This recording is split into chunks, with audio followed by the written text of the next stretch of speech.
Hello everyone and welcome again. Today's class will talk about grade 9 biology, unit 4, part 5, which will focus on the aspect of sexual reproduction in humans የሚለውን ዛሬ ለማየት እንሞክራለን። This sexual reproduction human ምንድነው? ስንል ጾታዊ እርባታ actually it may exercise in animals, in plants, but our objective will focus on in human sexual reproduction in humans. So what is sexual reproduction definition first? So sexual reproduction involves reproduction of sex cells. So look, it is, if you remember, reproduction can be grouped into two, as you remember. The first known as asexual reproduction, asexual, which is known as ኢጾታዊ ብለን የምንጠራው በአማርኛው ነው። ሁለተኛው ደግሞ ሴክሹዋል ነው። ከዚህ በነበሩት ክላሶች ወደ ኋላ ሄዳችሁ ቪዲዮዎችን ቼክ ብታደርጓቸው we talk about a lot about the asexual reproduction. In today's class we'll talk about the sexual reproduction. So sexual reproduction, it involves the production of sex cells. These sex cells are known as the gametes. They are known as gametes, or they are known as gamete cells. መንጠራቸዋል። ስለዚህ sex cell አማካኝነት በጾታዊ ህዋሶች አማካኝነት የሚደረግ ጾታ እርባታ known as sexual reproduction መንጠራቸዋለን። It is involves what? The involvement of sex cells, which is known as gametes. This gamete also include what? The sperm cell, which is the male sperm. The sperm cell, which is the male gamete, and the egg cell, which is known as the female gamete. ስለዚህ እነዚህ ኢንቮልቭ የሚያደርግ ከሆነ sexual reproduction ብለን እንጠራለን። It almost always involves two parent organisms. ሁሉ በሚባል ደረጃ sexual reproduction የሚያከናውኑ two parent የግድ ኖራቸው ይገባል። So the sex cells are called what?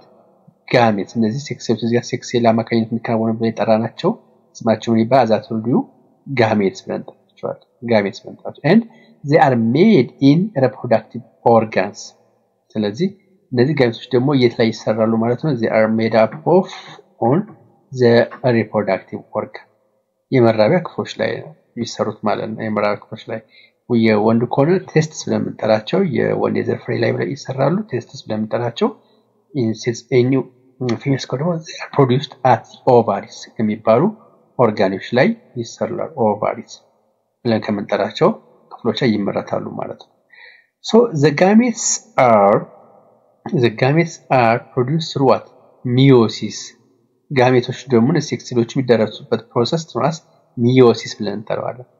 እንግዲህ የምታስታውሱ ከሆነ በክፍላችሁ መምህሮች ሲያስተምራችሁ ታስታውሱ ከሆነ ሴል ዲቪዥን የሚባል አንድ ኮንሴፕት አለ በባዮሎጂ። አንድ ህዋስ የሚያድግበት ወይም ደግሞ የሚበዛበት መንገድ it's known as cell division ብለን እንጠራዋለን። cell division ብለን እንጠራዋለን። So this cell division ምንድነው happen የሚያደርገው ስንል cell division የሴል ክፍፍል ሴል ባጭሩ CD ብለን እንያዘው። cell division ሁለት አይነት፣ አንደኛው ማይቶሲስ ነው። ሁለተኛው ደግሞ ሚዮሲስ ነው።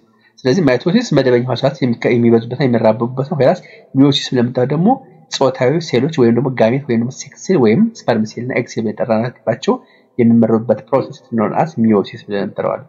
So sexual reproduction starts with the union of sperm and an egg cell.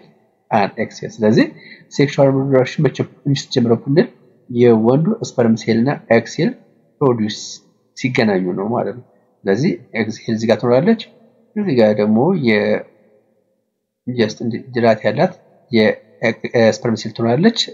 ስፐርም ሴል እና ኤግ ሴል መርጅ ሲያደርጉ ፕሮሰሱን fertilization ብለን እንጠራዋለን። ስለዚህ the sperm and the egg cell is process called what? fertilization. ስለዚህ sexual reproduction መቼ ይጀምራል? during what? fertilization ይከናወናል። fertilization ማለት ነው የስፐርም ሴሉና የኤግ ሴሉ ሲገናኙ ነው። This can occur either inside or it's known as internal fertilization or outside it's known as external fertilization. ስለዚህ ሉክ አሁን ኤግ ሴልና ስፐርም ሴሉን መርጅ ሲያደርጉ ኤግ ሴልና ስፐርም ሴሉ ሲዋሃዱ it produce what? ዛይጎት የሚባል ህዋስ ይሰጠናል። ይሄን ፕሮሰስ እንጠራዋለን fertilization. የስፐርም ሴል እንቁላሉ ሲያዳብር it's known as fertilization ብለን እንጠራዋለን። ይህ fertilization ደግሞ also can be classified as two sides. It's known as internal IF ባጭሩ internal fertilization ብለን እንጠራዋለን። So this fertilization can be what? Two types. It might be, as I told you, internal fertilization, IF in short.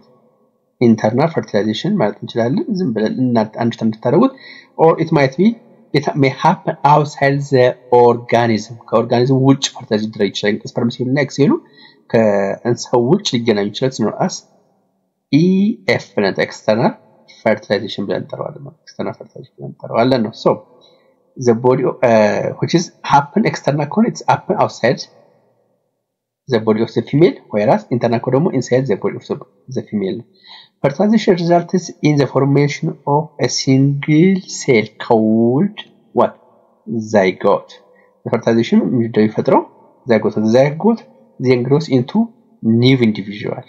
zygote ደግሞ እንደሚያደርጋል ወደ አዲስ ኦርጋኒዝም ያደርጋል። ስለዚህ ባጭሩ fertilization the fusion between the sperm cell and egg cell ማለት ነው. It results in the formation of zygote cell. This zygote cell is what? It is a single cell. Don't forget. It is a single cell. ባለ አንድ ህዋስ የሆነ single cell ፎርም ያደርጋል። ይሄንን zygote ብለን እንጠራዋለን ማለት ነው። Now the other point you have to recall or remember. So the zygote then grows into what? New individual. zygote ወደ የሚያደርጋል ወደ individual ያደርጋል ማለት ነው። So it grows to the new individual as I told you before.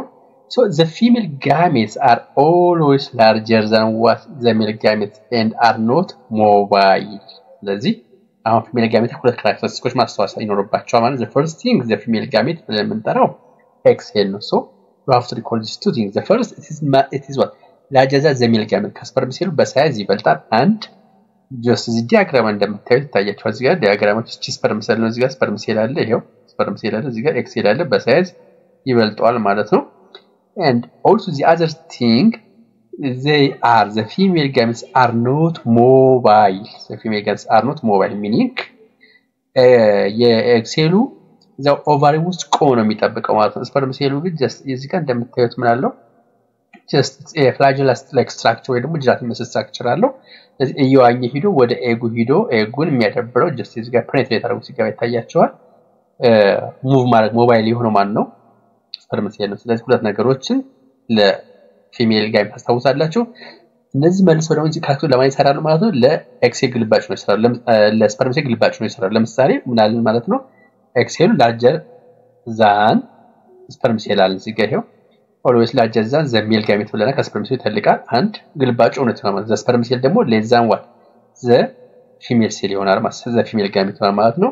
እንደገና ደግሞ the female gametes are not mobile መንቀሳቀስ አይችሉም ማለት male gameteዎቹ whereas the male gametes are what? they are motile ናቸው መንቀሳቀስ ይችላሉ ማለት ነው። እዚህ ደግሞ just ስፐርም ሴሉ እየዋኘ ሄዶ ኦቫሪው ጋር ደርሶ ስፐርም ኤግ ሴሉን የማዳበር አቅም አለው ነው። ስለዚህ ምንድነው ፈርታይዜሽን ስንል just ኤግ ምንድነው ኪወተርሞቹ ፊሜል ጋሜት ማለታችን ነው።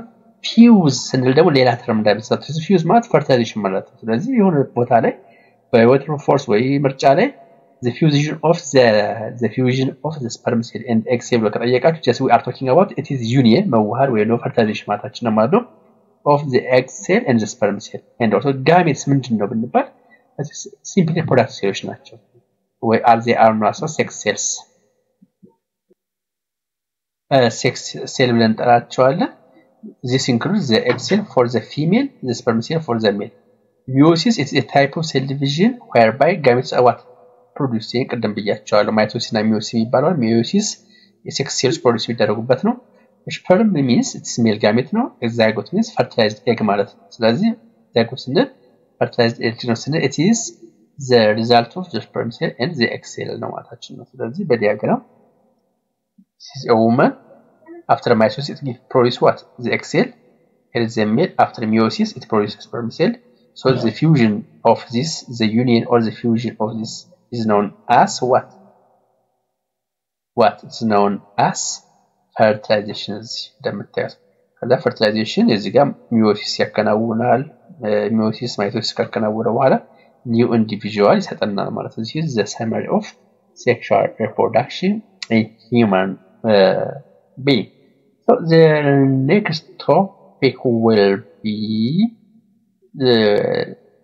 the characteristics that are related to what primary and secondary sexual characteristics ምን ማለት ናቸው sexual reproduction ካወራ እነዚህ ሁለት ነገሮች primary and secondary sexual characteristics ምንድናቸው የሚሉትን ለማየት እንሞክራለን ማለት ነው until then have a nice time subscribe to this channel comment and like to share with friends የዛሬው መዲና ተቀላለን ቻናሉን ለሌሎች ማስተዋወቅ ለጓደኞች ሼር በማድረግ እንዲያድግ ይቃለን አዝማች አስይታችሁ በጨመረና እናት ሞር ባደረጋችሁ ቁጥር እኔ ደግሞ የመስራት ሞት ቢኖርኛል ማለት ነው until then have a nice time bye bye